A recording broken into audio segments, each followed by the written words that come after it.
The Christmas parade of 1975 ushered in another holiday season for our hometown of Lebanon, Tennessee.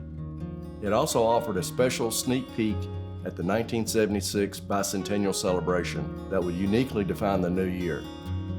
The parade was always a highly anticipated milestone for our community and was met with great excitement for the Christmas season. This photo offers another vantage point of the parade. The young men in uniform are cadets from Castle Heights Military Academy, whose participation was a long-standing tradition. My younger cousin Jim Phelan was among those cadets marching, part of a generation of young men from our family who had done so years before. It was one of many parades that passed in front of my grandparents' house on West Main Street, and I remember that as a marching cadet, I was just anxious to reach the end of the parade route. Almost 5 decades have passed, and this photo takes me back to memories of my school days, some vivid and some faded, but I'll never forget those sore feet. But on a second look at the photo, and just by chance, this single picture captured something far more interesting than just a typical parade. This photo is the only known image of my grandmother doing something she immensely enjoyed, making home movies. Growing up in Lebanon during the 1960s and early 70s was a special time. After finishing a typical Sunday dinner at the Phelan home, Grandmother would gather us together, children and grandchildren, to attend one of her movies or slideshows. Be it newly made films or an encore showing, she took great delight in presenting these treasures, many that captured everything from their vacation travels to activities with family or the family farm, and indeed a host of local parades. It made those Sundays a special event because at that moment we could see ourselves on the silver screen, which is completely taken for granted with today's technology. For the day, it was a real treat to see ourselves, laugh, and relive fond memories. My sister Carol recently described the collection of grandmother's films. She said they reminded her of fond memories of their home on West Main Street and how it seemed like the world would pass by their door, us sitting on the front steps to take it all in. Carol said we had the best seat in the house. Amazingly, those films and photos have survived. There would be no less a fitting tribute to grandmother that we made the film you're about to see. And I think if she was here today, she would be sitting on the front row.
earliest that I have any record of any family was my grandmother,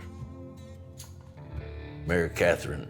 Her maiden name was Phelan, married William Henry Phelan, which is my grandfather. Her great, I believe it's two greats, grandfather was Colonel Hugh Phelan, and he was from the Carolina. He was born in Pennsylvania, actually, Lancaster, Pennsylvania. They moved down to the Carolinas, I guess North Carolina. Everything was North Carolina back then, in the southeast, Tennessee area, And he was appointed a major in the militia, and he finally got to lieutenant colonel and then colonel. But the major interesting part of that wasn't to him, but he was scalped by Indians. He was a party of 4, and somewhere down towards Franklin, Williamson County, I think it was. And they were on a routine patrol. The Indians were pretty hostile back then. And they'd made several trips down there to scout the Indians, to see where they're going and everything. And this one time, the Indians attacked them, ambushed them, attacked them, and killed all 4. And Colonel Hugh Phelan, just by scalping them, he was scalped. But we'll fast forward back up to my grandfather, who married Mary Catherine Phelan. The military part of him, he was a private in the Confederate Army. He have a record of showing his enlistment, actual the original thing. And then he was captured, prisoner of war, and he was in one of the Union Army prisons. But anyway, he was released. He had a son, which is Walton Phelan. He was the first born. Then there were several. My dad, Thomas Hensley Phelan, he was the last child born. My dad was born in 1893. There was a big difference in there. And then, of course, my dad was 40 years old when I was born, so they almost skipped a generation. Not many people my age have a grandfather that was active in the Civil War.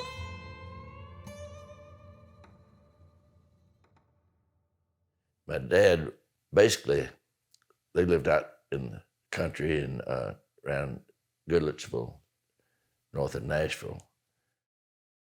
But Dad, at some point after his parents passed away, his brother, Walton, and his wife, and Etta, I think it was Rosetta, but I knew his name Etta.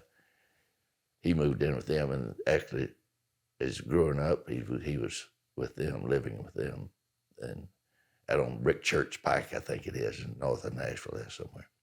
There, and he worked on the farm, and then they cut cross ties for the railroad, and he was young too. And then he also, as he got a little older, he had what they called a huckster wagon in Nashville that he'd sell meat out of. He'd go through East Nashville down there and selling meat. And then he met my mother, Tula Bell Harper. She actually, in her early days, she had several sisters, and every one of them were basketball players. They loved ladies basketball.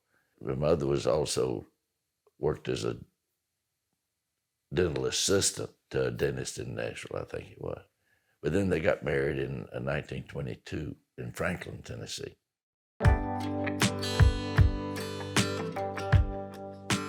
I was born in Florida, in St. Augustine, and we would go back to Tennessee. They lived in Joelton, Tennessee. My grandmother was Rose Teasley Harper. My grandfather was J.J. Harper, John J. Harper. And they had a big older home, 2-story old home up there. Had a well, let the bucket down, that was the water. And of course, outhouse. typical. My grandmother she had a cow, and she would milk the cow. My grandmother would make butter. Yeah, I remember with a big churn, up and down, churn butter, come butter, come butter, come, like that. And had a little saying she'd do to make the butter. And my granddad was a justice of the peace.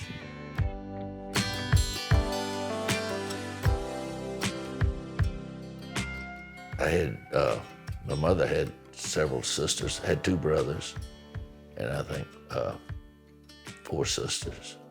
So there's a fairly large family. In all the pictures, we do have a picture of the whole family there.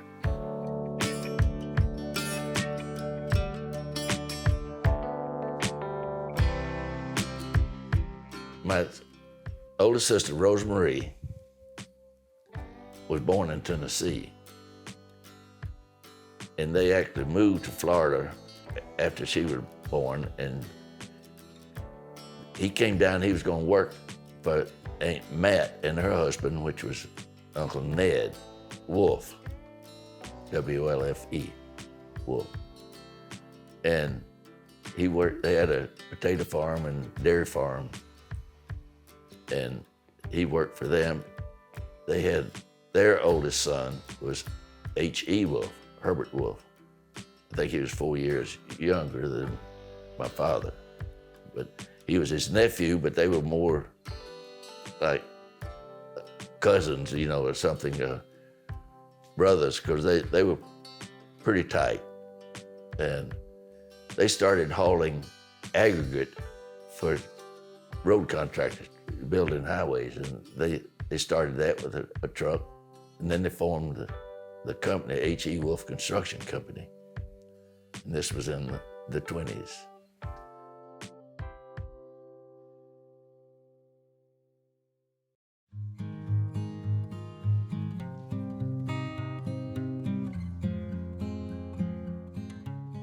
My father started in the 4th grade and dropped out of school. That's his education. He went up to early 5th grade.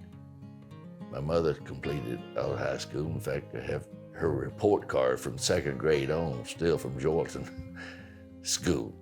My dad was basically self-educated to a degree. He had such a vivid imagination.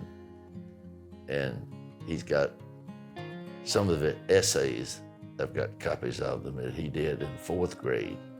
His handwriting was great back then, cursive, not printing, in 4th grade. And he never been out of Davidson County, as far as I know, in his early years. And he had an essay there about Christopher Columbus, and he went all through Christopher Columbus, how he saw the king and then Queen Isabella, and Columbus had the 3 boats. He named them all, and he had another essay he was writing. I guess one of his, probably an assignment in school was to write a letter. So he wrote his mother a letter from Bern, Switzerland, in the Alps. And he wrote it down there, it says, "Dear Mother," and this goes on about the Alps and how the country was and the mountains, and just, the guy had never been out of Davidson County, and I'm talking about 1901 or 2, something like that.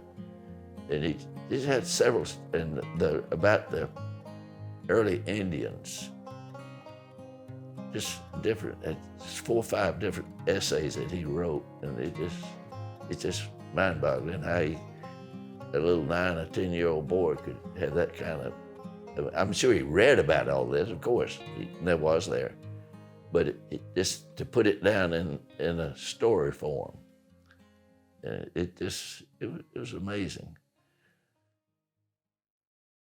He never expressed why he came to Florida, other than he did, and down to his sisters and brother-in-law. I think he had a natural disposition for construction. The earliest road job that I remember, the Wolfe Construction Company built with sections of the Tamiami Trail, which is US 41, from Tampa to Miami, down the West Coast and then across through the Everglades. And I've heard stories about that. In fact, when I went to work in the construction business, I went to work for H. Wolf Construction Company. I was working in the summertime while I was in school at Vanderbilt.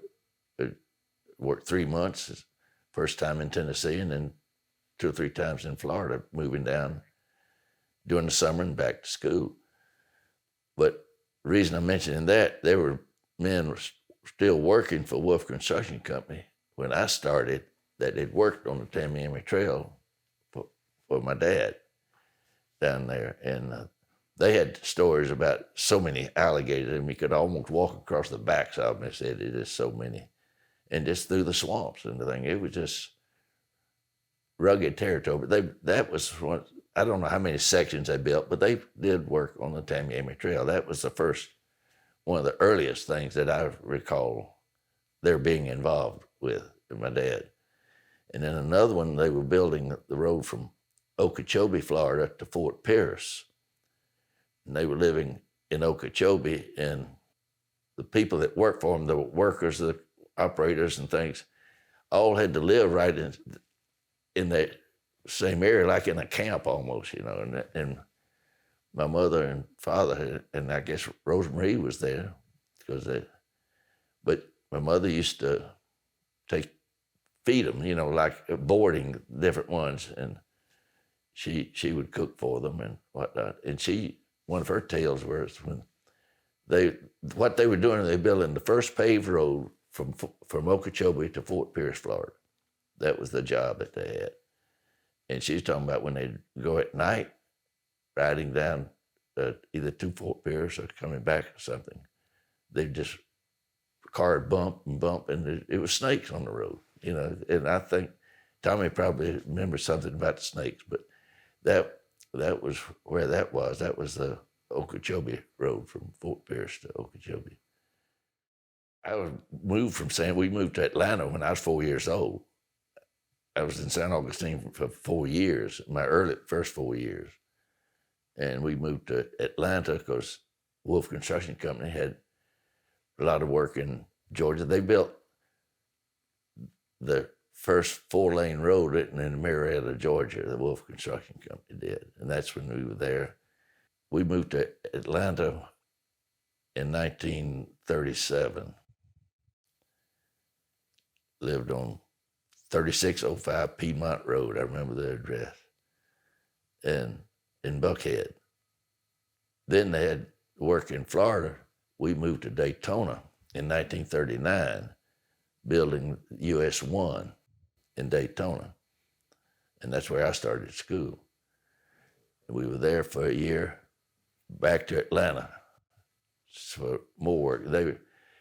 It was in 39 we moved there, so we were in Atlanta, moved back in 1940. I remember that, 1941. Of course, I remember December 7th, you know, we listened to it on the radio. I remember hearing that about the Pearl Harbor. Well, immediately, Wolf Construction Company got into building air bases and things. One of the major ones, one of the first I remember was in Camp Gordon, Georgia. But I would go out at night, that was working 24 hours a day on that. My dad, every now and then, he would go up there. Of course, he was there a lot, but I rode up there one night with him in the light plant and everything like daylight with all the electric plants. The first time I ever saw a scraper, rather than being pulled by a crawler tractor, it was a rubber tire tractor, but it only had 2 wheels, and it didn't have any front wheels. And I wondered, well, what in the world kept the thing from falling down, you know? But it was just the way it was attached. But I remember watching them working on that. Then, of course, they built in Courtland, Alabama, the air base, and Spartanburg, South Carolina. He did several air bases around different places. And that Camp Gordon, I remember that, and that finally became, I think that is where Dekalb Peachtree Airport is part what that was Camp Gordon back then. Then in 1942, the Wolf Construction Company was a joint venture with J.B. Michael. It was Wolf Michael. They had a job in Smyrna, Tennessee, building the Smyrna Air Base. And my dad was living up there, renting. That's when we moved back to Tennessee.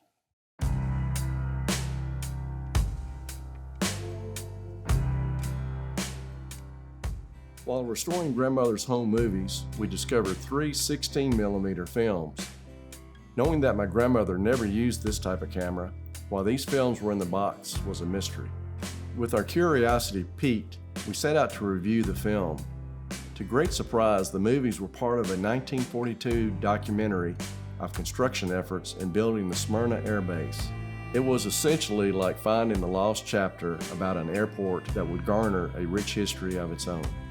Most surprising, except for the title credits, the film was in color, making this even more of a unique piece of history for the period. During World War II, a lot was happening locally and abroad. We've come to associate the local war effort with those historic films depicting endless assembly lines of bomber aircraft and the iconic Rosie the Riveter stories. But finding a color film showing in such detail what my granddaddy and Wolf Construction did during such a critical time in this country's history made me feel proud. The efforts of men and women who worked tireless shifts to build the airfields, roads, and other infrastructure needed to win the war often take a backseat to the battlefield stories. But seeing the film made me realize just how vital my granddaddy's role in that effort was. However, setting the historical significance aside, an even more critical fact emerged. I suddenly realized that had our granddaddy not worked that airbase job, and had the opportunities not been presented for him and grandmother to settle in Lebanon, we as a family would not have existed. And that is a very profound fact to understand as you watch this rare film.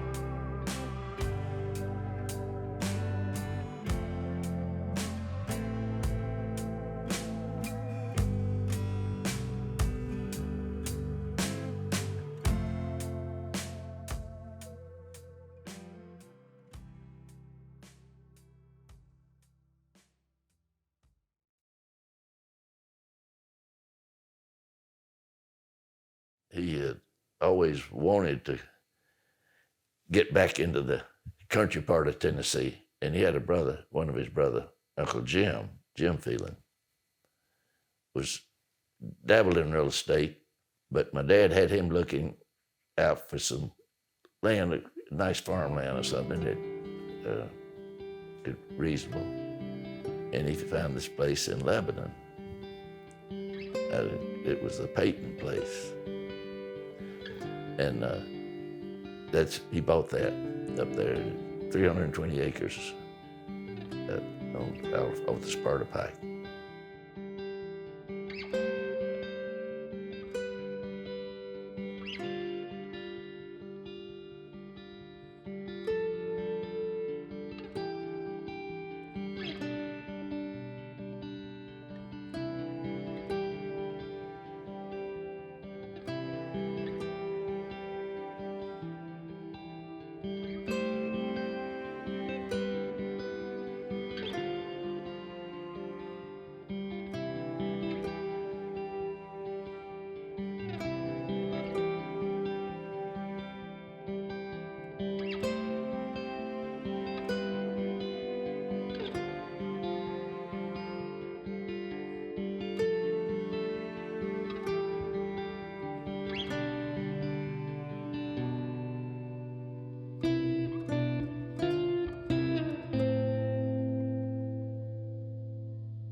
Wolf Construction Company worked all over Florida, and they had jobs in Tennessee also, Georgia, Carolinas.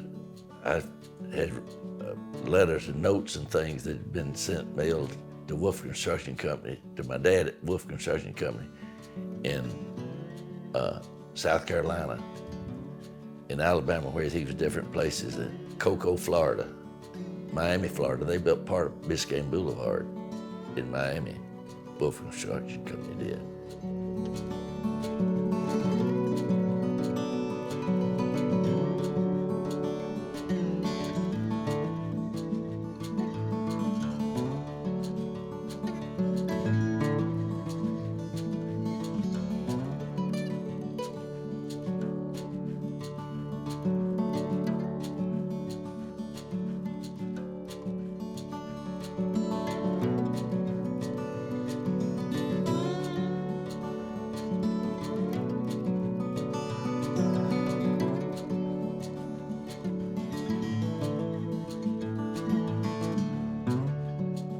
And of course, I mentioned Daytona, and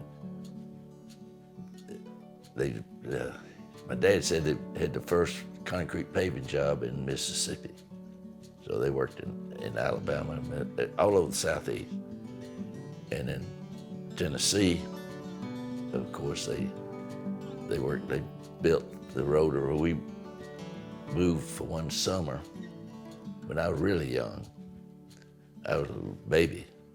We lived in Signal Mountain, Tennessee, right out of Chattanooga, because they were building the road around Lookout Mountain. Their Wolf Construction Company did. And another Tennessee job was up at Mount Eagle. That was in 1946, 47, 48, in that area. And it was coming down the coming out of Mount Eagle toward Chattanooga. And it's part of the road now that's Interstate 24 going down is the same road that they built back then in the late 40s. I went up there with my dad several times for the construction on that. And an interesting thing on that, it was quite a project. It was a mountain project, and they had to pour concrete. They had to let concrete bucket down with the drag lines down to put the concrete into the thing. But there was one cut, what you call it, going through the hill side of the mountain, and they were taking it down to keep from having so steep a road, no switchbacks like they had at Mount Eagle going down there. And there's a rock, and they had what they call wagon drills that was like jackhammers, but it was all one big thing, had several different, they call it a wagon drill rather than that one jackhammer. It was a cart with a bunch of them, and they would drill so far and then their bit would fall out, hitting a hollow place. And they kept doing that. Of course, everything was dynamite. They were shooting, blast the rock. When they did that, they blasted it, and it just opened up a big cave straight down, right in the middle of the road. University South at Swanee was up there at Swanee, Tennessee, right up close to Mount Eagle. And I think some of the geological students or something, of course, a lot of caves around that part of Tennessee. Wonder Cave, they came down to investigate it, and it went straight down, I think 123 feet. The number sticks in my mind. And then the cave sort of shifted over, took a right turn down there, and kept on going down. They never did get to the bottom of it, I don't think. But that allowed them to fill it up from that shelf down there. And so the road, they actually had to put all the rock and everything, fill that hole up, and the road's right over there. If you know exactly where the cut is, I've seen it several times. On the right, you can just see a smooth part that was part of the cave wall, It's not big, but it's there. That was the main thing I remember about the Mount Eagle job. Oh, it was adventurous, I guess. live in different places. I enjoyed it. I mean, we never had any problems. I don't know, maybe that's not the right word that I know of. From moving, it was just a way of life.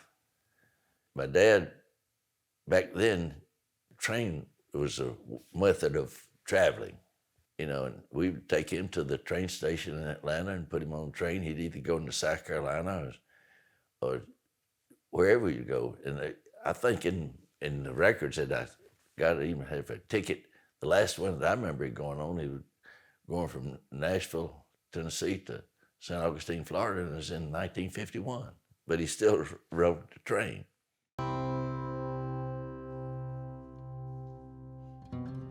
That was one thing in our family. We never questioned. I mean, we knew what we were supposed to do, and that's what we did. And, we were disciplined.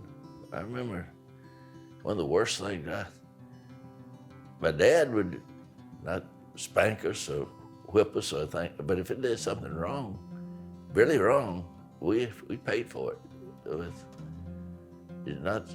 They didn't spare the rod, so we weren't spoiled that way. And worst thing, my mother, she'd take a switch, you know, and it wasn't the switch didn't hurt, it's the fact that she made me go cut the switch. That hurt worse than the other. And now I digress a little bit.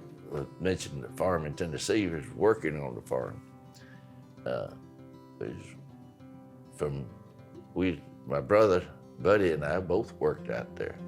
One time I was just out there with two of my cousins, Carlos and Jerry Ford, which was from my mother's sister, Beulah Ford, and O.E. Philpo, my friend. We were all working up, and my dad had bought each of us a small grubbing hoe. And that's like an axe with a hoe, all the axe on one end and a hoe on the other end. And we would chop bushes, sassafras bushes. They were little plants up in one of the fields, and he wanted those. So he was paying us, you know, $1 a day or something, like 50 cents. I don't know, and we were chopping bushes, and it was hot, and we had a creek, a spring creek ran down by the farm. So we all decided we'd go down to the creek and catch crawfish.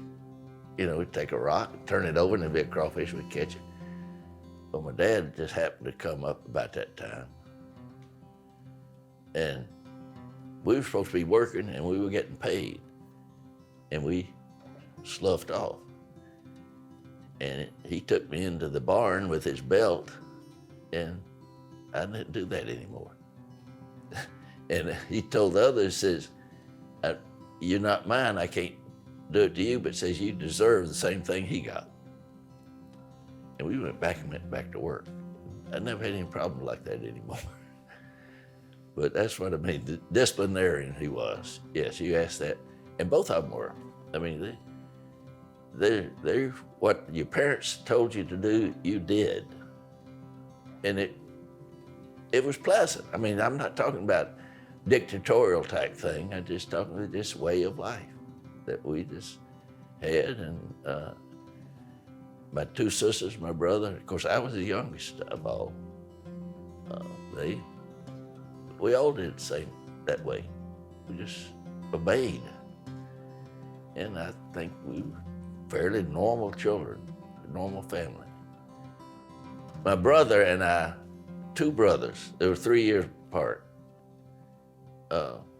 We would fight, if you call it fight. You know, we'd wrestle, get mad at each other and start wrestling around and never try to hurt anybody. I mean, we wouldn't hit each other with a closed fist, and my mother used to get so aggravated with us because we were just like brothers, and we would fight. And my brother being older, and at that age he was bigger than me, and my mother used to say, "I'll be glad when you grow up."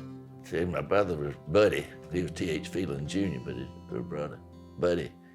And you get as big as Buddy, then maybe you can whip him or something, you know. Just kidding. Anyway, but Rosemarie, being the oldest of all, she was got to take care of me as I was small. We got a picture up on Signal Mountain. It was actually on Lookout Mountain, I believe. We were all four of us on a big rock climbing up there. And Rosemarie, I was a little bitty thing, and she had me up there. Mother says, I don't know why we just let you children do that. Says, nowadays we'd be put in jail for not being a good parent or something. You know, I just climb over rocks in the mountain. But that was just one of the things we did. And they had, we're living in St. Augustine, had two cousins, which were actually not first cousin, called them second cousins, whatever. O.D. Wolf was H.E. Wolf's brother. He had 3 children, 2 daughters, Thelma and Catherine. They were about the same age as my sisters jointly. Thelma and Rosemarie about the same age, and Catherine and Audrey about the same age. So they grew up together, went to school, in high school, St. Augustine. And that's when Rosemarie was 10 years older than I. So when we moved to Tennessee, went to Atlanta, she was already 14 and then grew up there. And when I moved back there, I was 8, I think it was. So she was going to college. She started in college from Atlanta. I remember taking her to the train.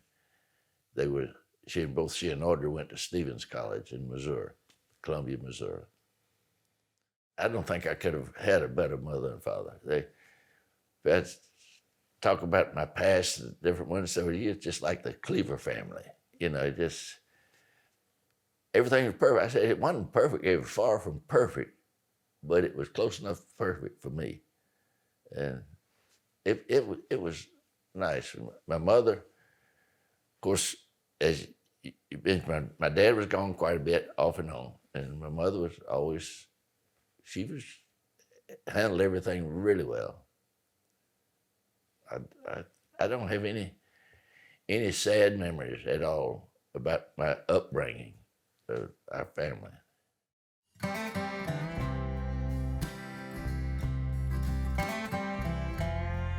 My dad, having been away from the country farm life for so long and being in the construction business and everywhere, he got the farm, but I don't know how he knew what to do on the farm. For different crops and all. We raised grain, we raised oats, wheat, barley, had corn, hay, and animals. He had got into the Aberdeen Angus farm and registered cattle, and he knew exactly what to do with them. And in fact, he had one of his best friends was county agent Jim Ward, and they were just the best of friends.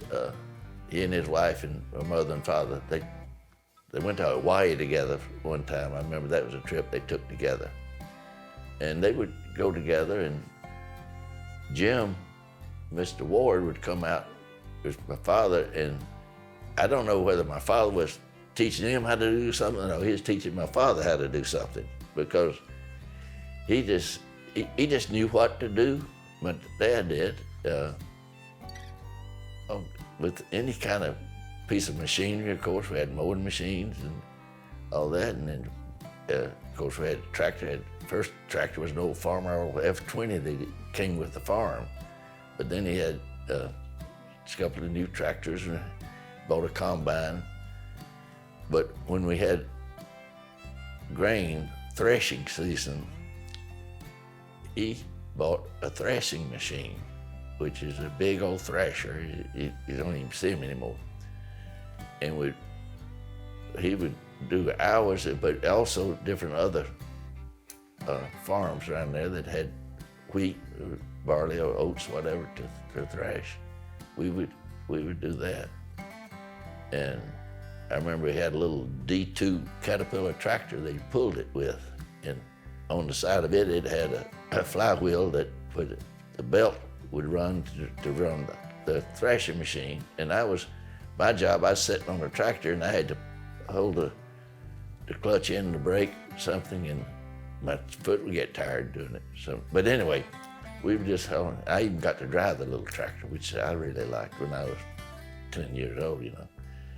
But we did that, and then it went from that to a combine. He bought a combine, which it wasn't a self-propel like the big ones you see out west, but it was a McCormick Deering combine.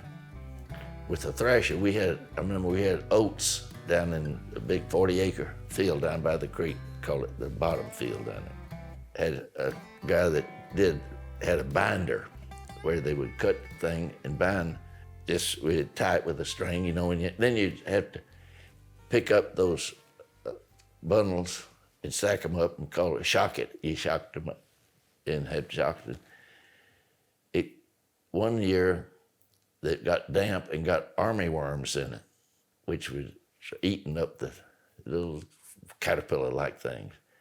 So we had to go down there and break down all the shocks in this 40-acre field to let the sunlight in and all, and try to get rid of those army worms, which it did, and then we put them back, and then we threshed to get the oats out. That's just a story. My dad did that, and went to the combine, and my brother and I would ride the combine because you had to put sacks on to catch the grain as it came, and it had two chutes, one main chute and a joint. You flip it over to come in this one, fill up, and when this one get full, you flip it to fill another bag. You take that bag off and tie it, throw it out, put another bag on, and just that. But that was my brother and my job on the combine to do that. One of them, when they bought the farm, there was a big barn that had cedar logs that were trimmed up, and the main part of the barn was made out of cedar logs put together with pegs. And it had that barn, then it had built an old barn that was there for all the time. Then we built a barn, and it caught fire one time and burned up and burned a pair of mules that it had. It was a really pretty pair of sorrel mules, the flax mane and tail. I mean, they almost like show mules. We raised cattle, we had steer. We always had a butchered our own steer, and had hog killing weather. When it gets cold, that's when you have hog killing weather. And we kill hogs to get our meat, and it was always really cold, and they'd take and lay the hams and shoulders and things out on top of a tin thing here at night. I don't know why they did it, but it's always did. Then we had the smokehouse. Smokehouse had been, I don't know when it was built, but back in the 1800s, I know it was a log smokehouse, and had inside of that was a beech tree log, old, big thing. It had been hollowed out, and it was 3 or 4 feet wide, and just a half of a log, and that's where we put the meat and salt it and cure it in there. And that log was cured very well with all the salt and everything, grease and all from the hog. The people that bought the farm from my dad donated that smokehouse to the Lebanon Fiddler's Grove, and that's where the smokehouse is. They moved it, and it's there at Fiddler's Grove now.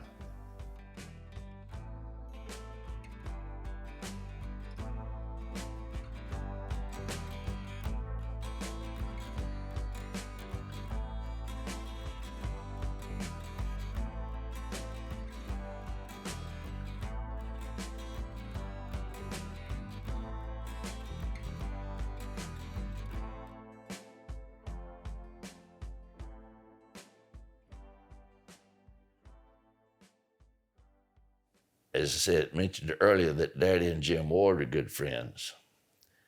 And Jim Ward was noted for his hams. But my dad would cure hams too in the smokehouse. We had the ham, shoulder, sausage.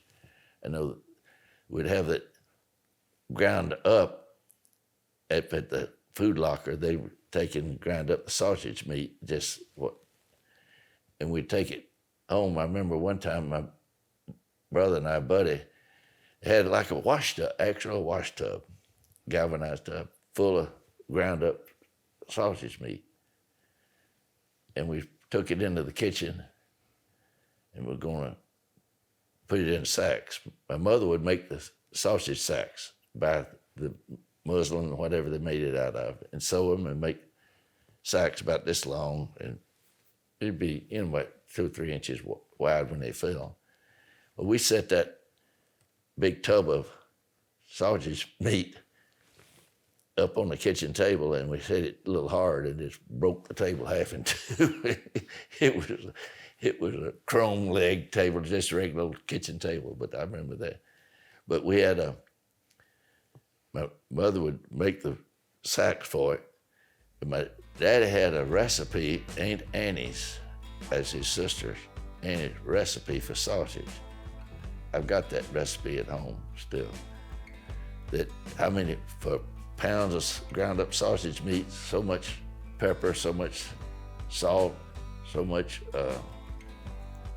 whatever else you put, sage, had sage in it, and mix it all up, and then just physically mix it by hand, rub it in and mix it. And I guess nowadays we did wash our hands, but we didn't have rubber gloves or anything on. We just mix it, and then stuff the sausage sack, and used to take it and put it down there and squeeze it, get it really full. But my wife family had what they call a sausage stuffer. From her grandparents, I guess. And she said, well, use that. So we got that, and you actually put a bag on it, put the meat in it, turn a handle, and it actually presses the meat down into the sack. And we didn't have to do it by hand. But then we'd tie it up, hang it in the smokehouse.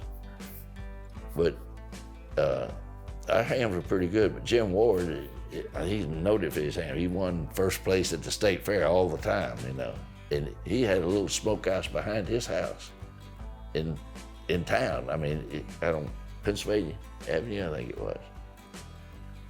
And that's where he kept his hams. But that was just something that I always did. We had country ham all the time.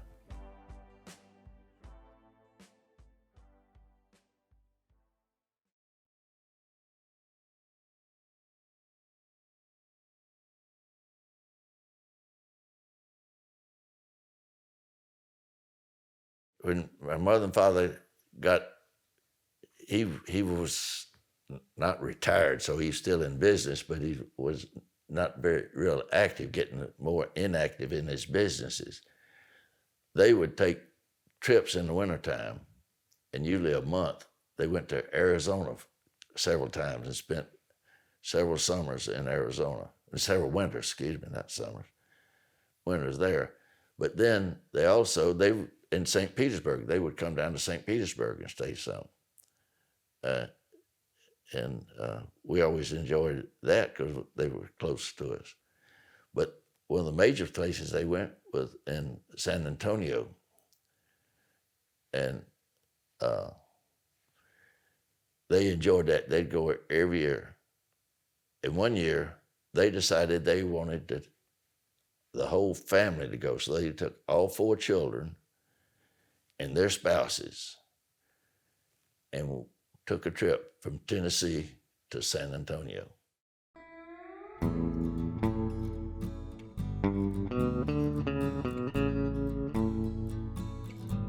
We had 2 automobiles. My sister Audrey and her husband C.H. They had, I think it was a Chrysler. And then Mother and Daddy, we had their car and Audrey and C.H.'s car. And we would travel a caravan, we'd always stay close to each other, and we would stop to eat different things. I think it was Kentucky Fried Chicken. We just had a whole bunch of it, several buckets of fried chicken, I remember that. And we stayed at the Menger Hotel right across from the Alamo, remember? And he took a trip to Mexico, Laredo, Mexico. I think Mother has some films of right down in Mexico.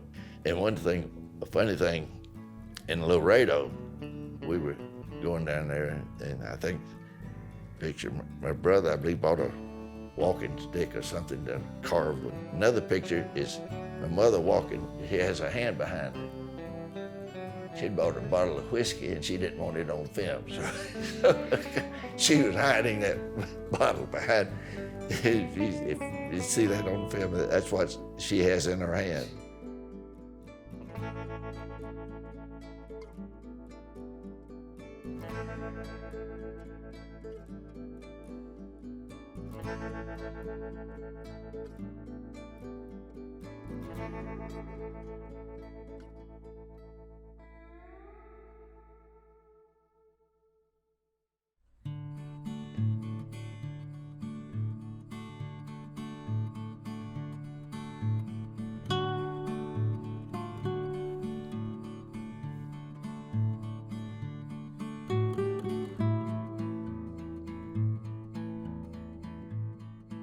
My dad had a friend that used to sell cement. Wolf Construction Company was a large paving contractor at one time, concrete paving. This friend had been a salesman for a cement company. Had a ranch out in some place, I forget the name of it, in West Texas, somewhere in the hill country out there. And we took a trip up there to his ranch. I remember we were riding the horses and seeing the horses up there, and this one cowboy, I think he was more of an actor than a cowboy, because he showed how you run up and jump on the horse from the rear end, put his hands on the rump and get in the saddle. But I know he even got to ride the horse up there, so it was nice. But we came back to San Antonio. My dad loved zoos. So he was always talking about the San Antonio Zoo.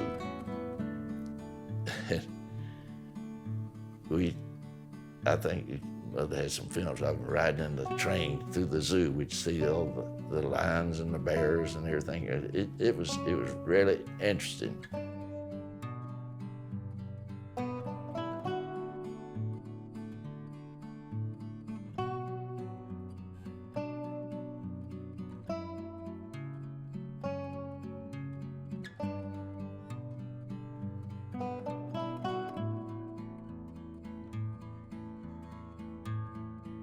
And in the San Antonio River down there, we went down to that, and even went up to the revolving restaurant in San Antonio. There, I'd never been to one of those before, up on top of a tower thing there in San Antonio.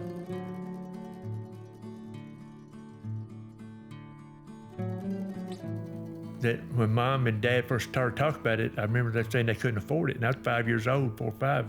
And Dad said, well, Dad's gonna pay for it. And I do remember when they went on that trip, because I got the mumps while they were gone. And my other grandmother was staying with us, and I had the mumps while she was there.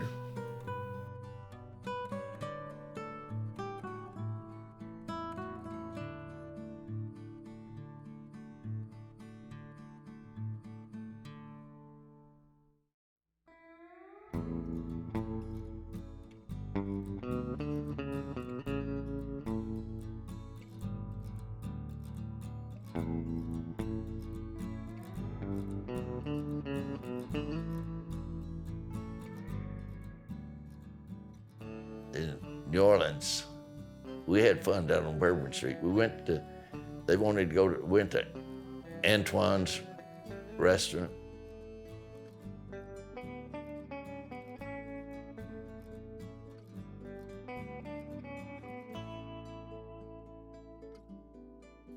the waiter, they were all dressed in like a tuxedo and all, just really dressed up.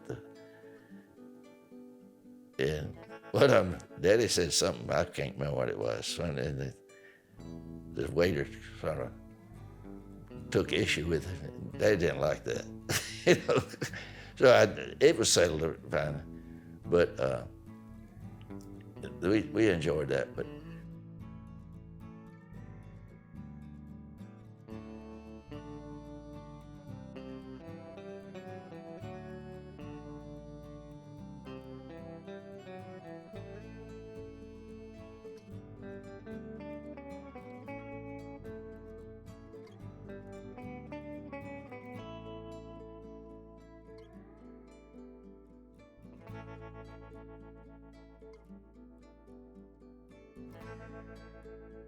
New Orleans, went down to Bourbon Street in New Orleans, and had a good time on that trip.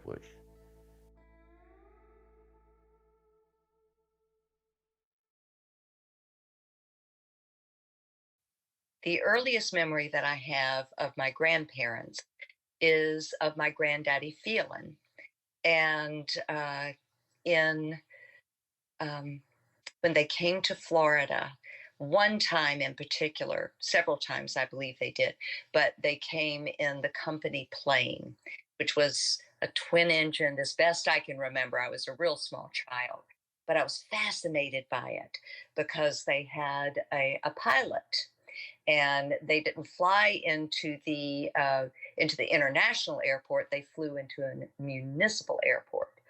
Because of that, I could climb into the plane, and Granddaddy let me climb from the front of the plane all the way to the back of the plane.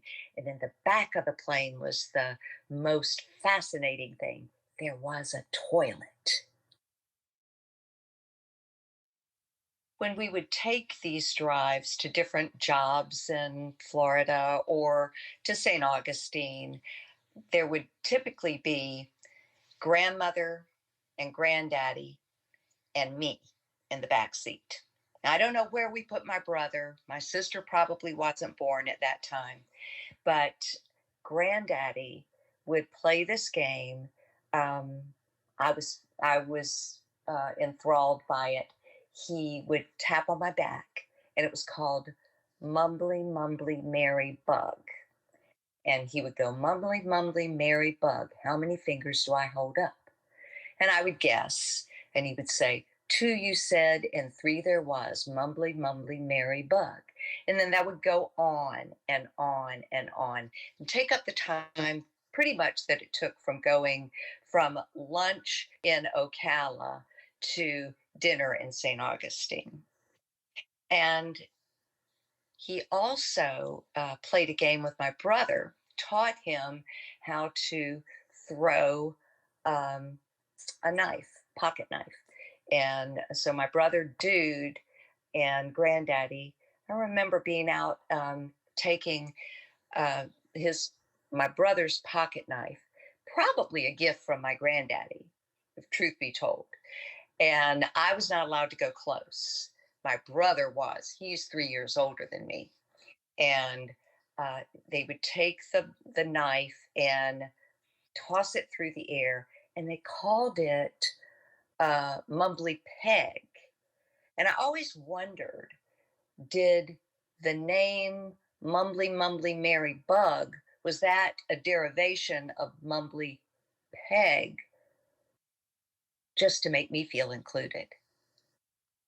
The first house that we owned in Florida was a lovely little neighborhood called Forest Park. That's where my granddad and grandmother came, and they would bring gifts from their trips, their exotic trips to Hawaii. I got a hula skirt. That was just a great family home. We had a trampoline there. The grandparents would come out and watch us, kind of a little bit perform for them, whether it was me dancing or jumping on the trampoline or climbing a tree. They were just always very attentive to us when they were in town. It was a real special time. When I was a few years older, my dad and mama built a beautiful house in Ocala. Um, my grandparents came to visit, and it really was a time for, I think, my dad to come of age.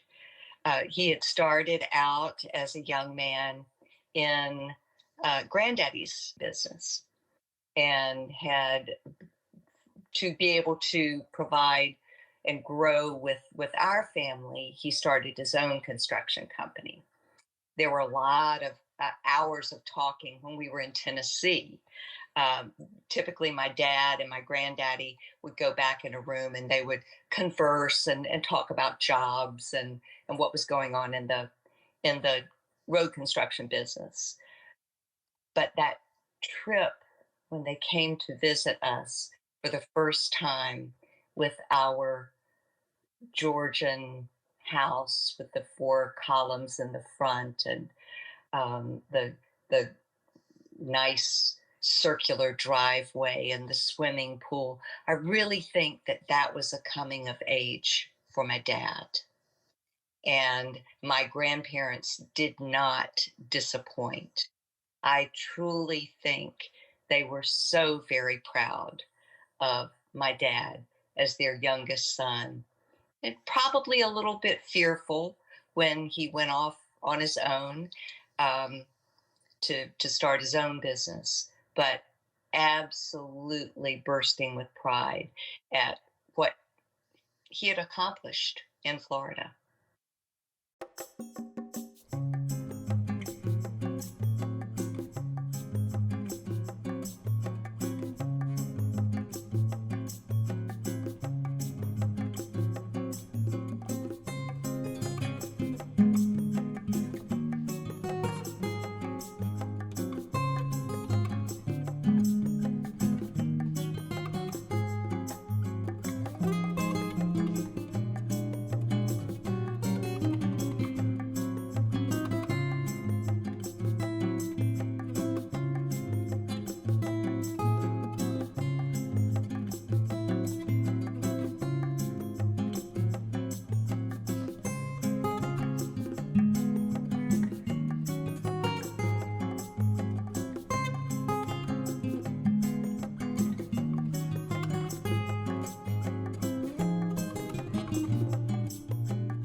Just recall driving the car, his farm car, Chevrolet, out there, teaching all of us, all the cousins that I assume that at some point came out there, depending on the age, of course, you know, we got to drive the car around there and go through the cattle gaps, and even if we got too close to the edge, it scraped a little bit, it wouldn't have mattered. He didn't care. You know, my memory is he had a 40-acre tract that was all fenced in and mowed. And he would pull up to the gate. He'd get out there, boy, open the gate. And I'd get out and open the gate. He'd pull in, and then he'd get out of the car, and he'd put me in the driver's seat and said, "Don't hit the fences." And that was his instructions. Learn how to drive, don't hit the fence. And I always thought that was funny. I mean, he got out. He didn't want to be in the car with these. He used to get me out in the field. We'd drive around, look at the cattle and stuff and the horses. And he wanted me to turn, he'd wave his hand that way to turn. And that's how I learned how to drive. And I remember he said, "Go through the gate." I said, "To the gate?" And he said, "Yeah, don't hit the post of my new car." So I drove it to the gate. And one day, he let me drive home from the farm. I might have been 11 years old. We're coming down West Main Street right in front of the funeral home. I looked at the mirror and said, "Man, bud, there's a policeman behind me with his red light on," because back then he had one red light. I said, "What do I do?" He said, "I guess you better pull over." So I pulled over, and the policeman pulled in behind me and walked up to the car and said, "Son, how old are you?" And I told him my age. He said, "Who said you could drive?" And I said, "My granddaddy." And he looked down and said, "Oh, hi, Mr. Bud, y'all be careful." He went back, got in his car, and drove off. We drove on home. As I grew up a little bit, I'm gonna think it was about 12 years old, my grandfather started teaching me how to drive. We would head out Sparta Pike, which was the state highway out towards the farm, and as soon as we turned off of Sparta Pike onto Phelan Drive, as a youngster, he would say, "Get over here in my lap." I was too small to hit the accelerator, but I would essentially drive the car. I'd use the steering wheel, and I learned how to, handle the curves and whatnot. Later in life, once I grew tall enough, and this was still before 16 years of age, he would move over and I would take over the driver's seat. Probably not big enough to hardly see over the steering wheel, but he would have confidence in me, always at the ready to grab the steering wheel in case I messed up. I became quite accomplished at a young age, so I would drive all the way down Phelan Drive to the entrance of the farm. And I remember, I guess when they were baling hay, there was hay bales, at certain intervals all throughout the pasture. And he taught me how to parallel park around those hay bales. And so by the time I was 16 years old, I was pretty accomplished. So the driver's test was a piece of cake for me.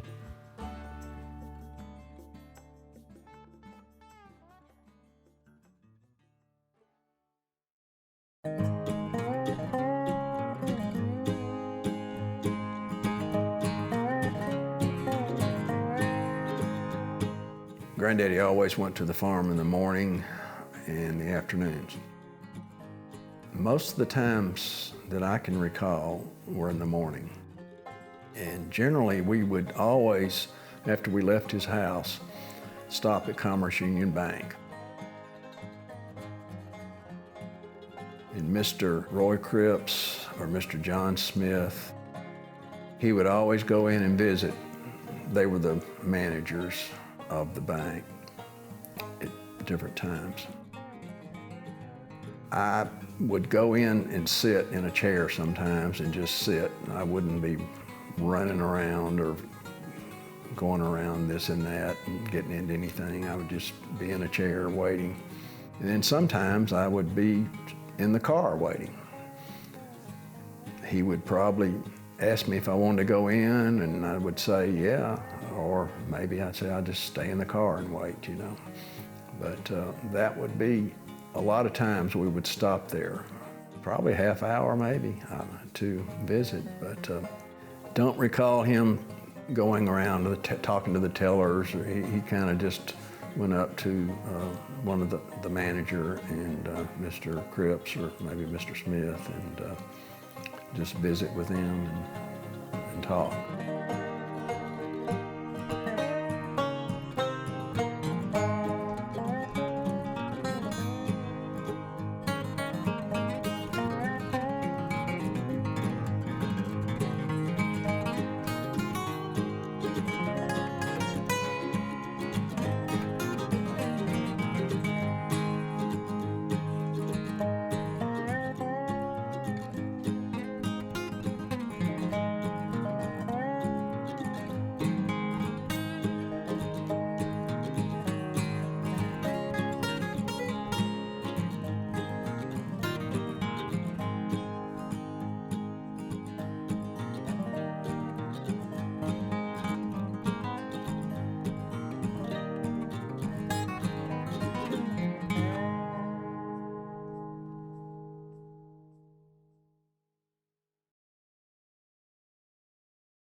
I just remember it as being, made you feel like you were really part of something.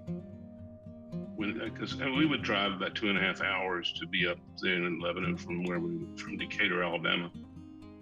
And just being there and being included and seeing our other relatives from Central Florida, and it was just a great family gathering. I don't remember any negatives. I can't remember one negative about it. A lot of the pictures that I still have too of all the cousins, it always reminds me of my brother who's departed. And just all there was a lot of love around those things. I can tell you, people were just everybody nice as they could be. And I miss that. I miss getting to see all of them.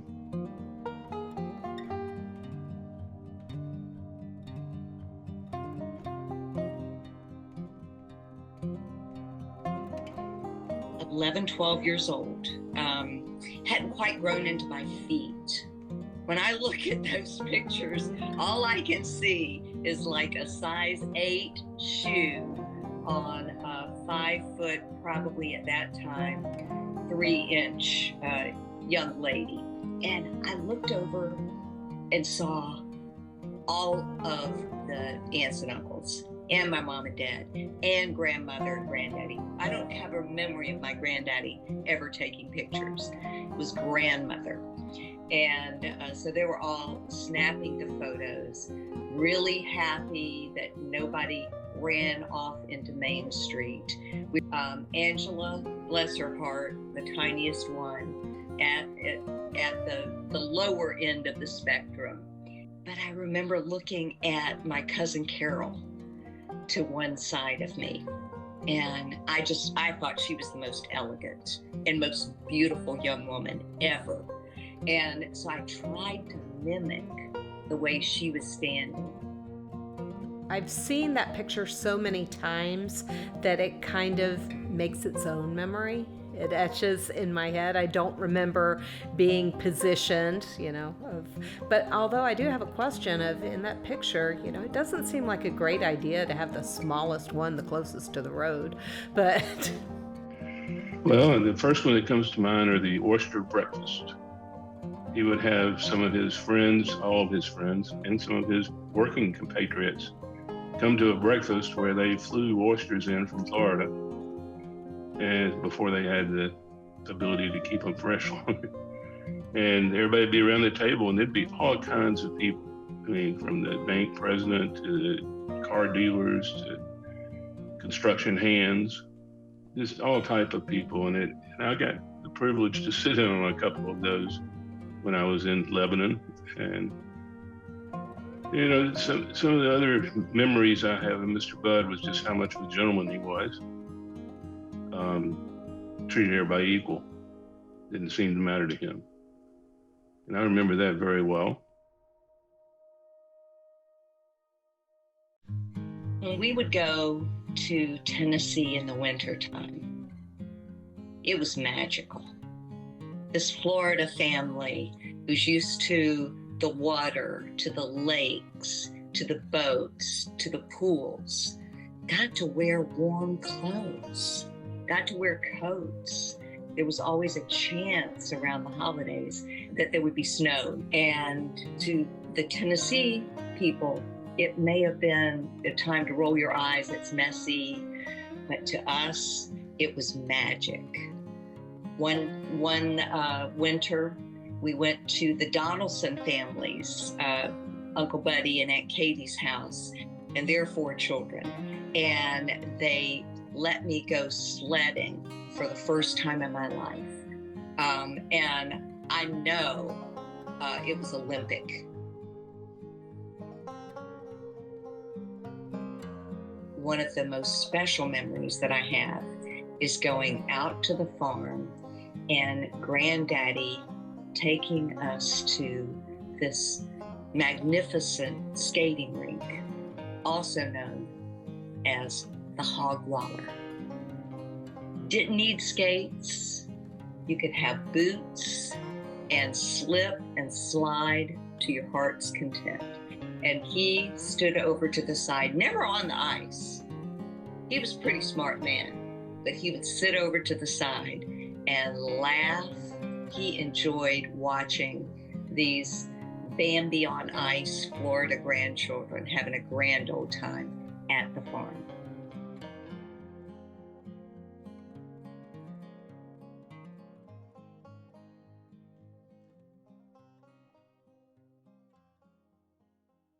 Back to my grandmother, she just was such a lady, if that would describe her. I didn't know that she really sewed or cooked, again, until I heard my Uncle Bill in the interview.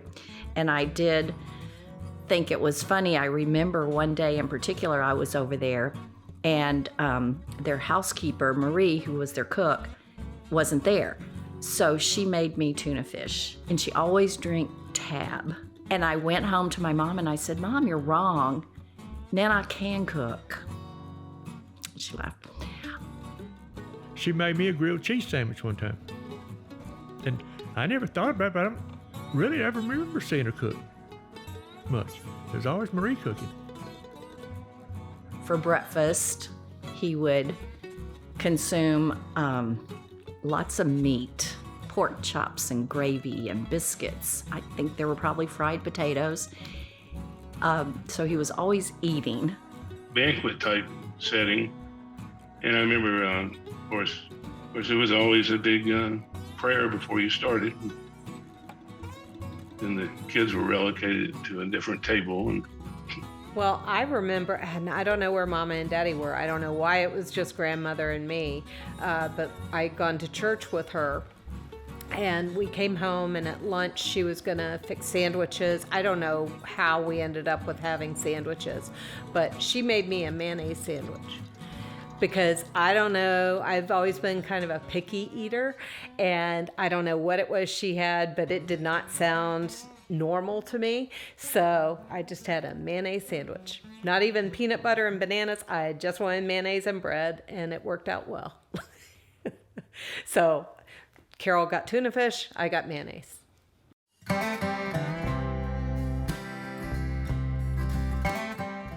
Back after the World War II, Wolf Construction Company was still in business building roads and things. They had a job to build the 4-lane Murfreesboro Road.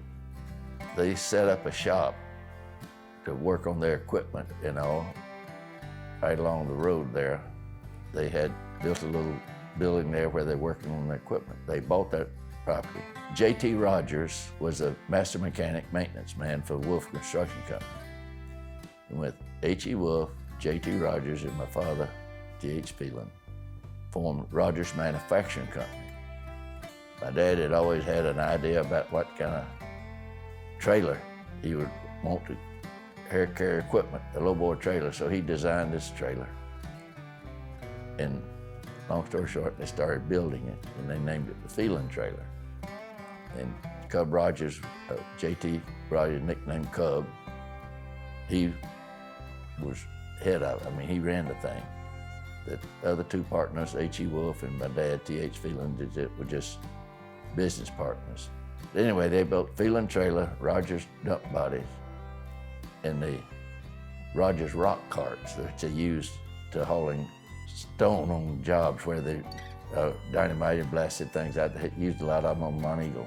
The Phelan lowboy was started there. They manufactured it for several years, and then another company, I believe Crescent Amusement Company, believe it or not, bought the Phelan trailer thing under another name, and they moved to Phelan, made it Phelan Manufacturing Company in Pulaski, Tennessee.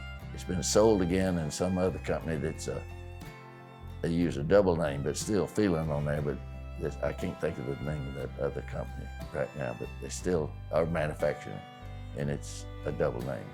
But you can still see every now and then you'll see a regular, original Phelan trailer going. Rogers Manufacturing Company is still building Rogers dump bodies. You see a lot of them in Tennessee, you see some down here, but for dump trucks. They don't build Phelan trailers anymore because they sold that into the business. It's a good trailer. I owned one personally, and when I was in the business of asphalt recycling and hauling our milling machines. I sold a milling machine to an outfit in St. Croix when I was down there that was going to do the overlay the runway and everything at St. Croix Airport. And they needed a milling machine. I sold them a milling machine and the trailer. And so the Phelan trailer, as far as I know, is still on St. Croix.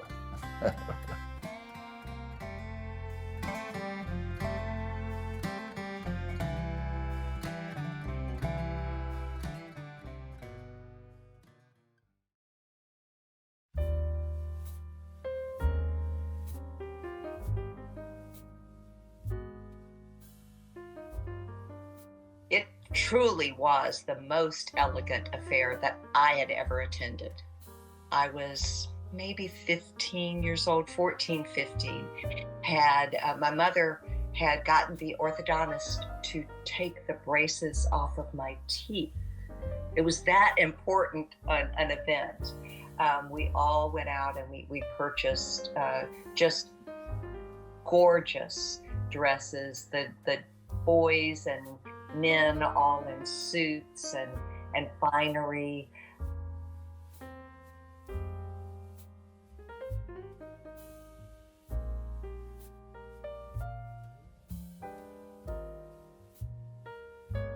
But I do remember that the ladies really dressed up well for that, including my mother, and that every cousin was there.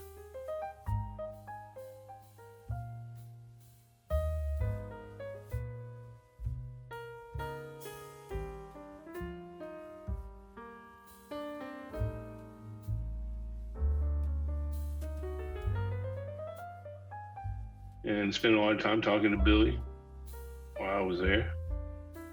And that I was then at that point starting to build roads. So it was just a grand affair.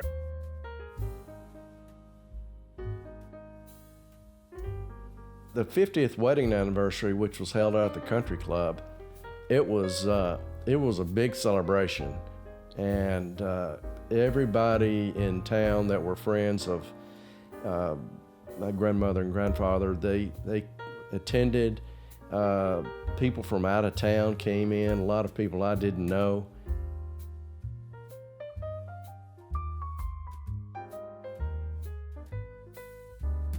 They had a full band.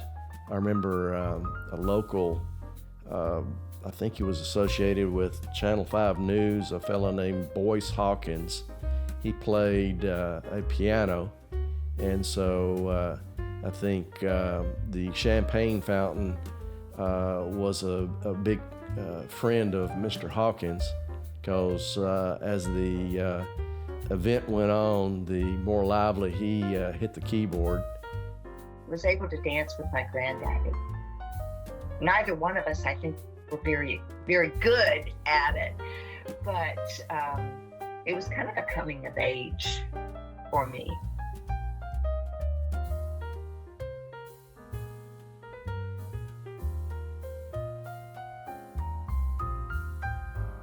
Remember, it was very pretty. I remember the food was perfect and fancy on silver trays.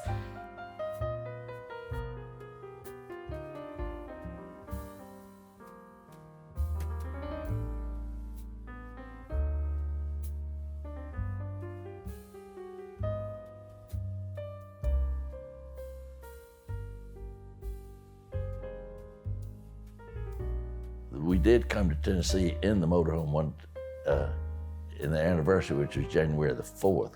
In fact, it was 100 years ago this past January that my mother and father got married, 1922. So the 50th wedding anniversary was 72.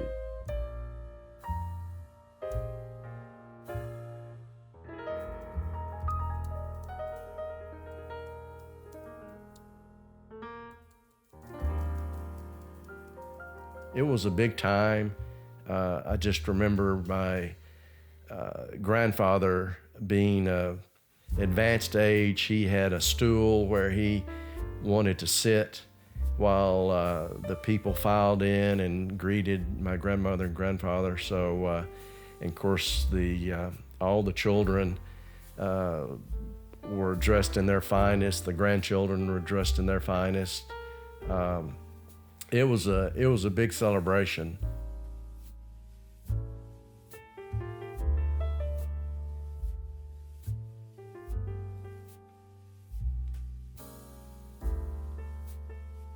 I remember Marie came, and she was actually there for their anniversary, but she was also there to kind of keep control of the younger ones.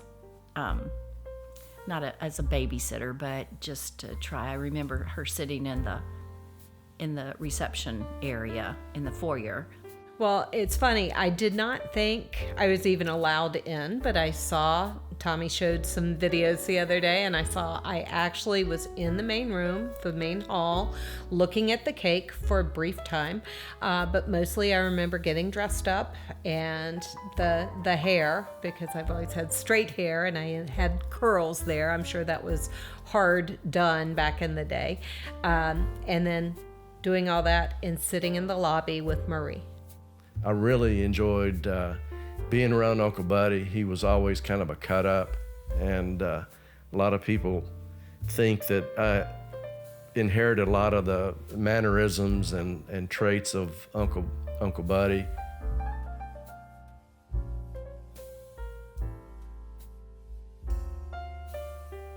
That almost brings tears to my eyes to think about that. And of course, in the same sentence, I'm thinking about my brother who's gone, and my dad who's gone recently. Lived to a ripe old 94, and very active.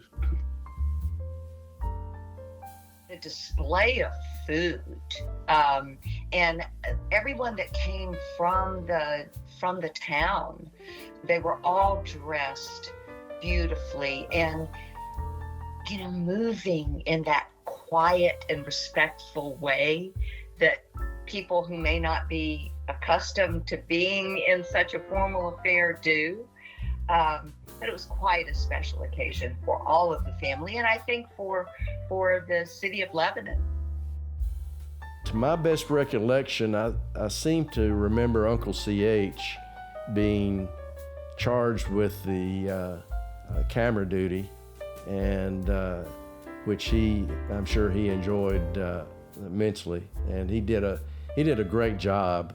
Looking back on that film, I know that the children really loved having such a blowout for their parents.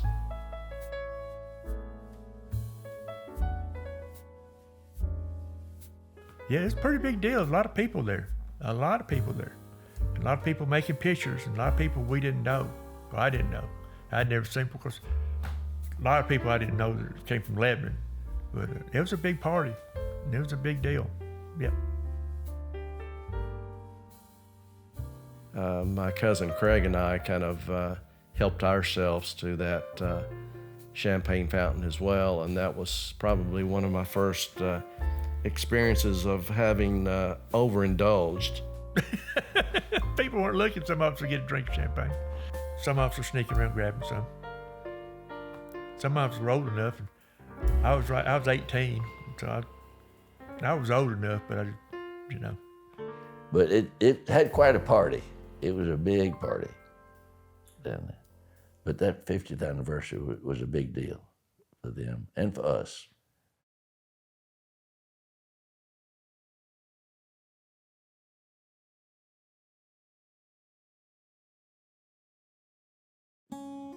Grandmother was just, I always thought of her as very reserved and proper, and that was the side of her I saw when I was little. But then after Granddaddy passed away, I believe it was a year later, my parents and I moved to an island called Rum Cay, and Grandmother, of course, was alone other than her children and grandchildren up here. And she came down to Rum Cay and spent time with us. And I think I saw a very different side of Grandmother than my cousins did. She always wore dresses, and on Rumkey, she actually wore bathing suits. She wore shorts. In fact, my cousins could not believe that grandmother had ever worn shorts. You know, we've never seen her in pants, let alone short pants. And going through my pictures, I found a picture of her. Daddy said it was either St. Augustine or Daytona, a very old picture of her on the beach in shorts. And I think that that's a prize. Not many people have that or have that vision of her. But she loved Rumkey. She loved to travel. I think you've probably heard that from several people. After Granddaddy passed away, grandmother moved into the position of being the true matriarch of the family. She would welcome us, my brood of the 3 children, into her home at any time. I think there was a relaxing in her demeanor.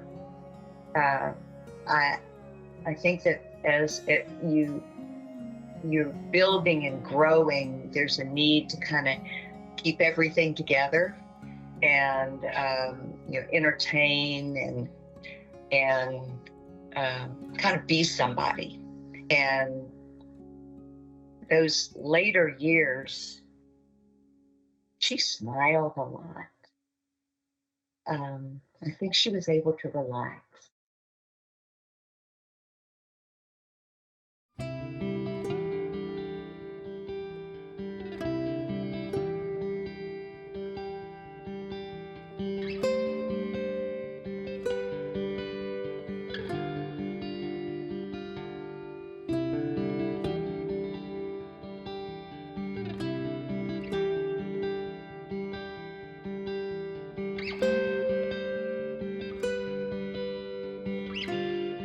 For 3.5 decades, the farm was where Granddaddy could be in his element.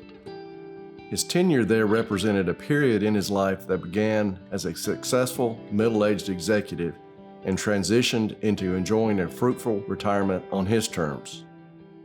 He could best be described as a gentleman farmer. It was a place he could go and explore his interest in raising various livestock or growing tobacco and vegetables, and sometimes just to seek solitude. It was where he humbly shared his harvest with others and kindled lasting relationships, most notably with Jim Ward. But most of all, it was a place where he created lasting memories with his family. In speaking with my cousins, we each cherished those special, personal times that Granddaddy would spend with us, whether learning to drive, riding a horse, working, or playing. Those moments have become the most endearing memories of this man. In putting this project together, I wanted to find an answer. How could we define Bud Phelan's true legacy? Indeed, this man enjoyed much success and left his mark on many parts of this country. Those marks still exist today. But a hint of the honest answer came during an unexpected meeting. Bud was a tremendous judge of character. He possessed a keen sense of knowing a good investment, especially in people. It was that insight that set his eyes on a young farmhand who at the time likely had no elaborate plan for his own life. Something told him that this farm, a place he cherished deeply, would be in good hands. And today, Bud Phelan's intuition was right. On a warm spring morning, I visited the farm my granddaddy once owned. The farm is now owned by Ricky Haskins, whom my grandfather had carefully selected to hand over the reins. On that visit, Ricky was there, and to my surprise, he shared a story that gave me a completely new insight into the man that was my granddaddy.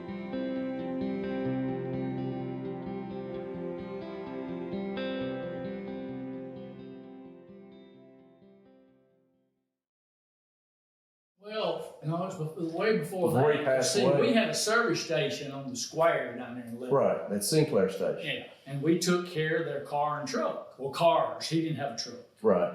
He just had a old Chevrolet Impala. And that guy, Used it like a truck. and I inherited it. Did you? And I took it up to Tennessee Tech Okay. when I was going to school, and it had electric windows in it. Yeah. Oh yeah, I remember that. And I went, golly, That's some of the first. electric.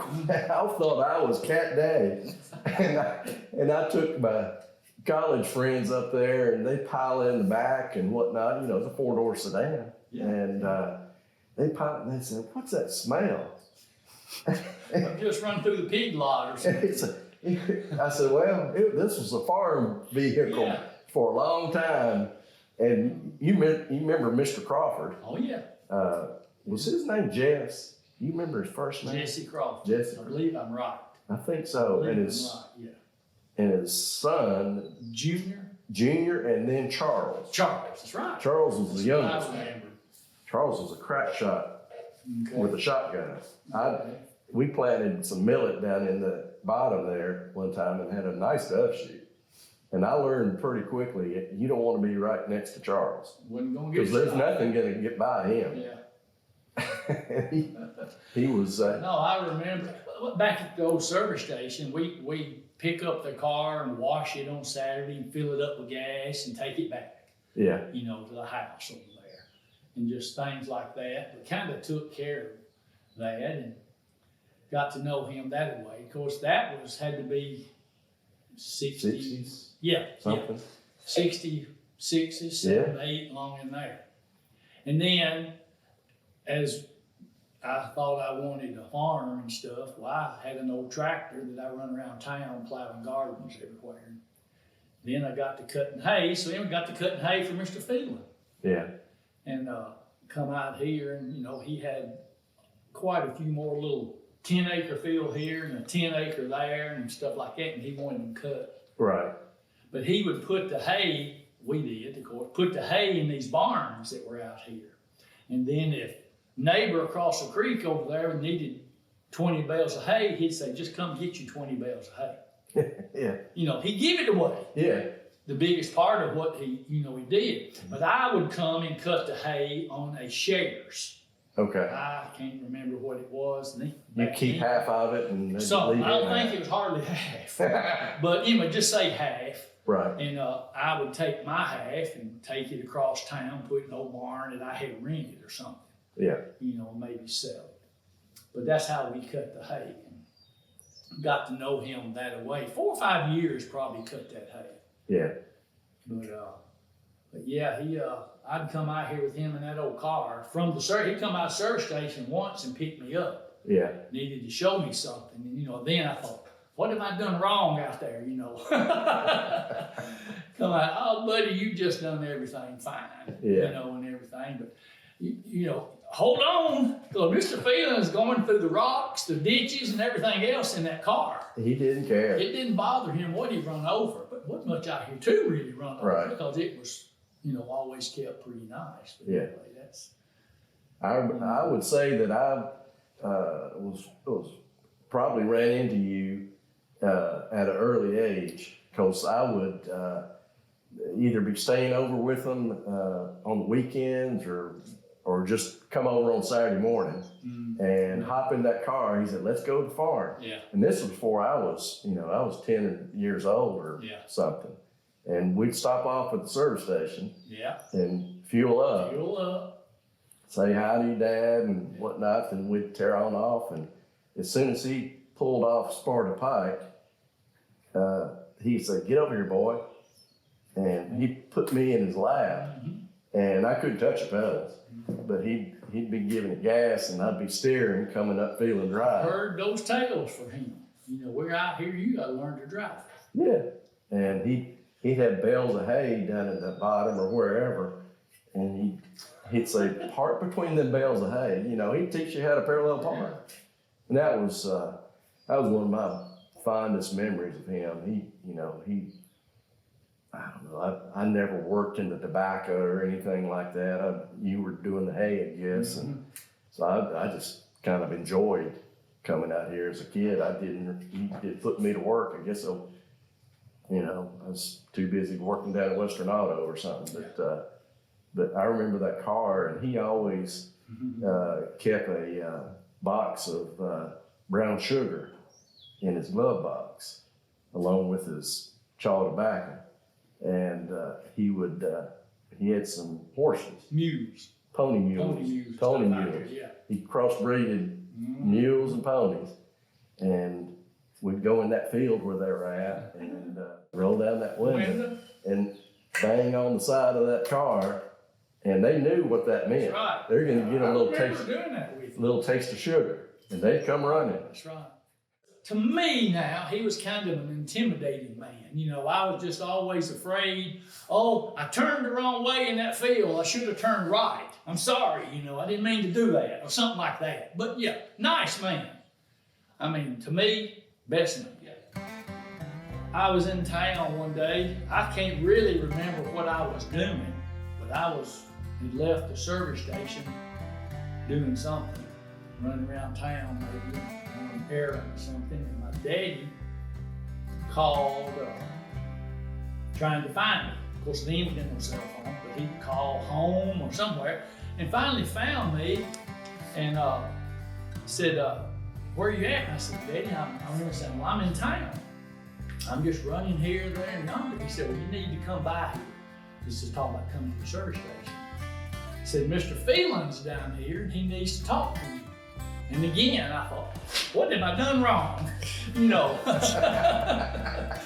So I got there and he said, I need you to go to the farm with me. So here goes another ride in that car. We pull up, and I'm right down here. Well, it's actually where the old graveyard is. Yeah. They used to keep a tobacco patch there and in a little garden of some sort, but you know, I don't remember the tobacco patch there. But I remember Mr. Crawford had a garden there. We pulled up, there was a spot 30 feet by 30 feet. It'd been plowed up and disced up, just ready. So he handed me this can. It's a coffee can, just big enough to get your hand in. And he said, I want you to sow them turnip greens on that spot for me. And I immediately sat there and thought, what? So I don't even know what a turnip green is, much less the seed. And there wasn't a handful of seed in that can. And I said, I've got to put all them seed on that big area right there. I mean, that little amount of seed on that area, I had no idea how to do it. And he said, I'm gonna show you. We got out. He had me stand there and hold that can. And he asked me, was I right-handed or left-handed? And I said, right. He said, hold that can in your left hand, right at your waist. And he said, take these two fingers, reach down in there and get the seed. And you take a step and snap your fingers. Every time you take a step, snap your fingers. And that's the way I sewed it. Well, a few days later, and he was by the store, and he said, you done a good job, you know, sewing that. I said, let's go out there and look at them. Yes, sir, I can ride out there with you. We didn't even go look at them. We just stopped somewhere around the barn and tried. And he said, well, I'm going to sell this farm. And here I was, 21, 22 years old. Sure, yeah, I can buy this farm. You know, I got $10 in my pocket, maybe. You know, I can probably buy this farm. So needless to say, he had been talking to my dad, you know, about, you know, figured out he had me and my wife, Lynn, come and talk to him and said, yeah, I'm gonna sell this to y'all, and I've got a few kind of stipulations I want to ask you to uphold, like keep it as long as you can, a farm, and not be trying to sell it off. Back then, you didn't sell it off like they do now. Yeah. And I thought, you know, I don't know how we'll ever pay for it. Kathy and I had just married, and we didn't leave Lebanon, Tennessee for probably 13 years, I think. We never went anywhere, trying to get up $1 so I could pay him, because he held my notes. Mm-hmm. Mr. Phelan held my notes. Yeah. You know. But anyway, we went to the lawyer's office that day to straighten and get all things done. He sat there, Mr. Bishop. Mr. Woodard, Elmer Woodard. Right. He said, well, I've never done anything like this before, but just loud, you know. And I thought, you know, what's going on? My dad was there, me and Kathy, my wife. I've never done anything like this, bud, but I think I've got it done. You know, what's going on? So what it was, he said, all right, Ricky, you're going to pay me, I can't remember, say January the 1st every year. You're going to pay me a payment on that farm. I'm holding your notes, your interest and all that. You know, yeah. So, but here's what Wooler's talking about. He said, every time you pay me enough money to pay for an acre of that land, it's going to be deeded to you. I don't want you and Kathy to pay me 2 or 3 years for this farm, and then if something happens, y'all just can't pay for it. You know, you lose what you've just paid for. Right. So he said, I don't want y'all to lose anything. So every time you pay me for an acre of land, we're going to have it where it'll be deeded to you. Yeah, I never knew that. You know, yeah. What year was that whenever you first signed on to it? It had to be right around 76. Okay. Yeah, right in there. Yeah, 1976, somewhere right in there. We had just married in 76, so might have been early 77. Yeah. I can't really remember that, but maybe. So you were in the early 20s at that? I would have been 23 or 4, yeah. Yeah. Another big surprise during this project was to learn that Uncle Bill would make the trip back to Tennessee from his home in Florida. As his travel companion, Bill brought along his youngest daughter and youngest of the Phelan grandchildren, Angela.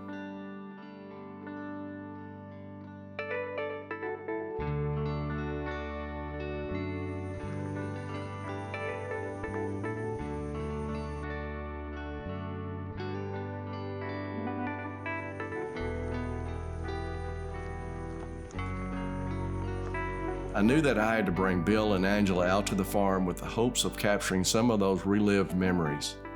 Of course, Ricky didn't disappoint with his gracious hospitality, and it was captivating to watch Bill's eyes light up as he walked the farm he'd spent so much time on as a young man.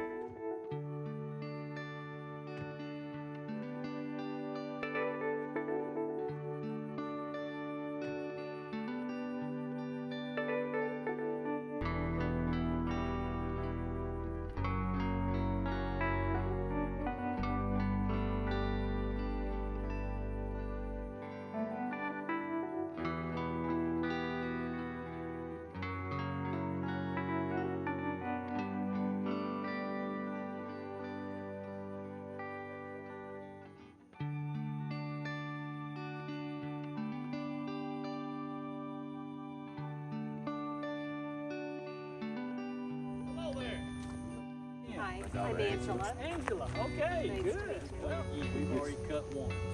I was going to say, that's right. Just work this over. Yeah. It slowed us down 2 or 3 weeks.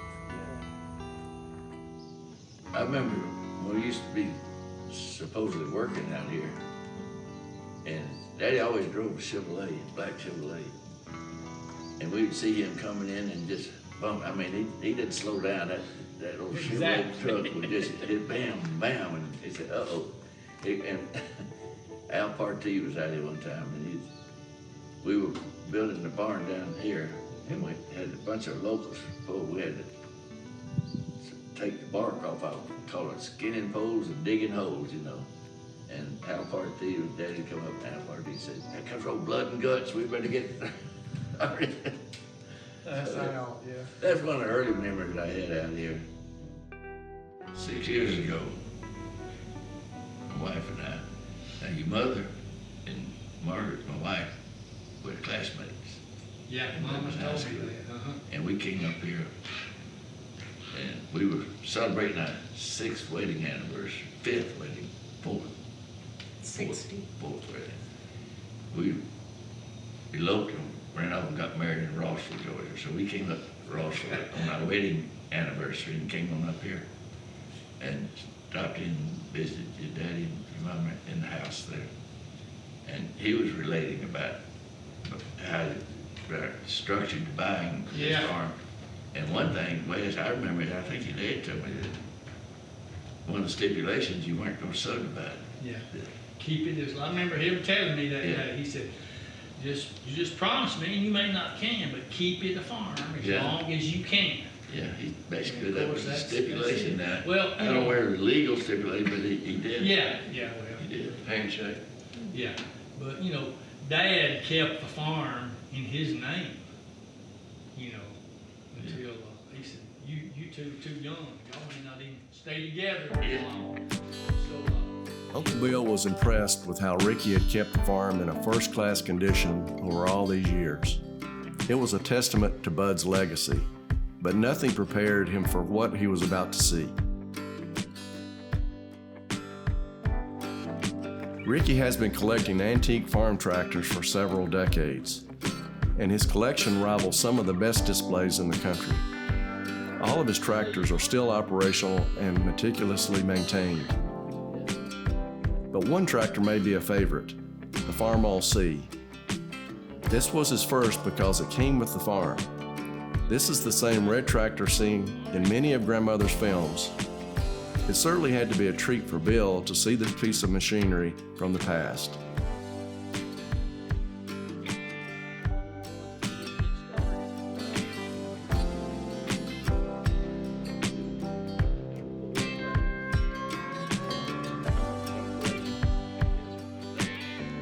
Bill was also delighted to see the farm wagon his father once pulled with his prized pair of mules in a Lebanon parade.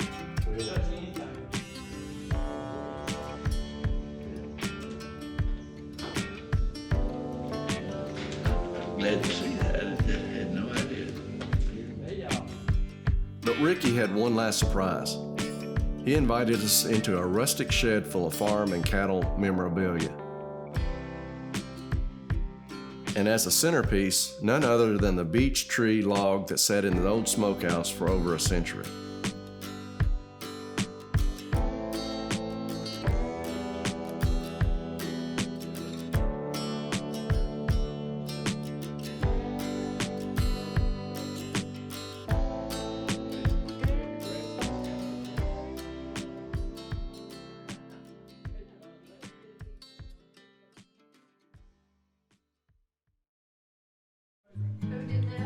During Bill and Angela's visit, we had the opportunity to have a small family reunion with some of the local cousins. In attendance was my older brother Rusty, sister Carol, and our Uncle Buddy's son, Don. Angela has done an excellent job of archiving much of the history included in this film. We had a great time seeing many early photos of Bud and Tula Bell long before the grandkids came along. It helped put who they were from that earlier time into a clear perspective. We had one last surprise for Uncle Bill. A last-minute phone call proved fruitful, and I secured an invitation to visit Rogers Manufacturing in Nashville. Still at the exact location where Granddaddy, Mr. Wolf, and Cub Rogers started the business building trailers and dump trucks in the 1940s. Mr. Stephen Blackman, president of Rogers, gave us a private tour of the facility that had become an icon in the dump truck industry.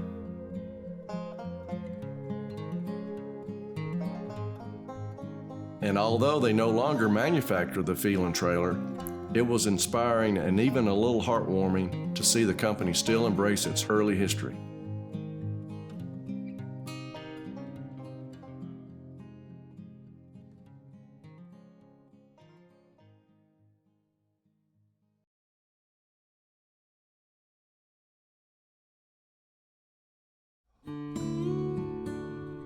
I don't think I could have had a better mother and father. They were really all for family.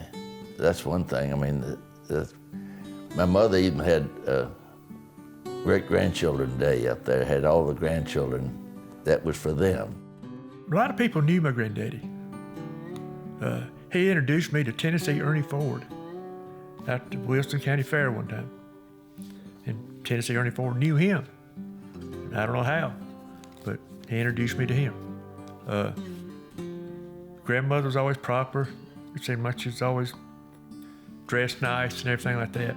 But that's, Granddaddy was like that. And I do want to tell you one thing about Granddaddy. He caught me when I was about 7 or 8 years old with a clip-on tie on. And he said, "Boy, I want you to learn how to tie a tie, or I'll never get you another Christmas or birthday present." So at 8 or 9 years old, I learned how to tie a tie, so I could get a Christmas present from my granddaddy. I don't know if he made the other cousins do that or not, but for some reason he wanted me to learn how to tie a tie. You know, some of the other memories I have of Mr. Budd was just how much of a gentleman he was. Treated everybody equal. Didn't seem to matter to him. And I remember that very well. They were very generous in the community. My mom said, your granddaddy Phelan is the most fair person I've ever met. He was fair with anyone who worked for him, any of his children, grandchildren. He made sure that everyone was treated the same. It's grit. Whatever, we've all gone all different directions. We've tried all different things. Of course, Granddaddy did too, between being a child on a farm to being just a trailblazer when it came to road construction, going back to farm life and just being a businessman. But that legacy that he has left, that you can do what you want to do. Set your mind to it, work hard, make it happen. And yeah, that's definitely been carried on, I think, through all of us. At my granddaddy's passing in 1977, a close family friend and editor, Bill Frame of the Lebanon Democrat, wrote an article about the friendship the two shared for many years. Mr. Frame spoke highly of Bud Phelan's humble character while recounting his many accomplishments and contributions to the Lebanon community. However, what sticks out in this writing is the last paragraph. But of all of his accomplishments, one of his greatest, in my estimation, is the heritage he left to his family and that family itself. He imparted to each of his children, along with Mrs. Tulabelle, the same virtues that motivated them through a long life. No one can do more. Having taken this journey to explore my grandparents' life, the culmination of their experiences made clear precisely what their legacy was. For them, having the best seat in the house was not just about watching a parade from the front steps. It was far more. I think that Bud and Tulabelle discovered the joy of experiencing life. They understood there was a simple pleasure in hard work, the satisfaction of building something with your own hands, enjoying the harvest of the land, the joy of raising children, and seeing your grandchildren grow.